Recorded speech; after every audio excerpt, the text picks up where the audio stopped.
Tu gagnes environ 2000 € par mois et tu te demandes comment répartir ton budget sans finir à découvert avant la fin du mois. Aujourd'hui, je vais te montrer une répartition réaliste en 2026, que tu sois locataire ou propriétaire, avec des chiffres concrets et applicables. On commence forcément par le logement, parce que c'est le poste le plus important. Si tu es locataire, un budget cohérent en 2026 tourne autour de 700 € par mois, avec un loyer d'environ 620 € et 80 € de charge. Ça représente à peu près 35% du revenu, ce qui reste une limite raisonnable pour garder un équilibre financier. Si tu es propriétaire, le budget est légèrement différent mais pas forcément plus léger. On peut compter 620 € de crédit immobilier, environ 120 € de charges et d'entretien, et 80 € de taxes foncières lissées sur l'année, soit 820 € par mois au total. Ensuite, il y a toutes les charges fixes, celles qu'on paie quoi qu'il arrive. En 2026, avec l'augmentation de l'énergie et des services, il faut prévoir environ 350 € par mois.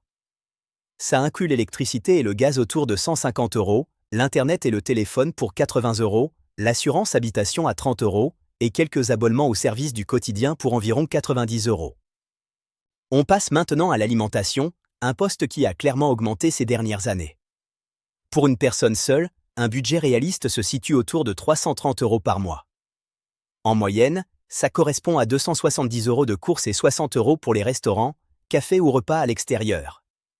Ce poste dépend beaucoup des habitudes, mais descendre trop bas devient vite compliqué sans se frustrer. Le transport est un autre gros morceau du budget. Que tu aies une voiture ou que tu utilises les transports en commun, il faut compter environ 250 € par mois. On peut estimer 150 € pour le carburant ou les abonnements de transport, et 100 € pour l'assurance, l'entretien ou les imprévus liés au véhicule. Un budget équilibré doit aussi laisser de la place au plaisir.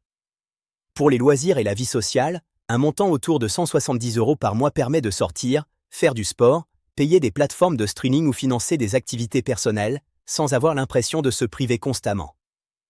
Il ne faut pas non plus oublier la santé et les dépenses diverses. En 2026, prévoir environ 120 € par mois est une bonne base pour couvrir la mutuelle, quelques soins, des médicaments ou des dépenses imprévues qui tombent toujours au mauvais moment. Enfin, on arrive à l'épargne. Même avec 2000 € par mois, épargner reste possible si le budget est structuré. Ici, on met de côté 200 € par mois, soit 10% du revenu.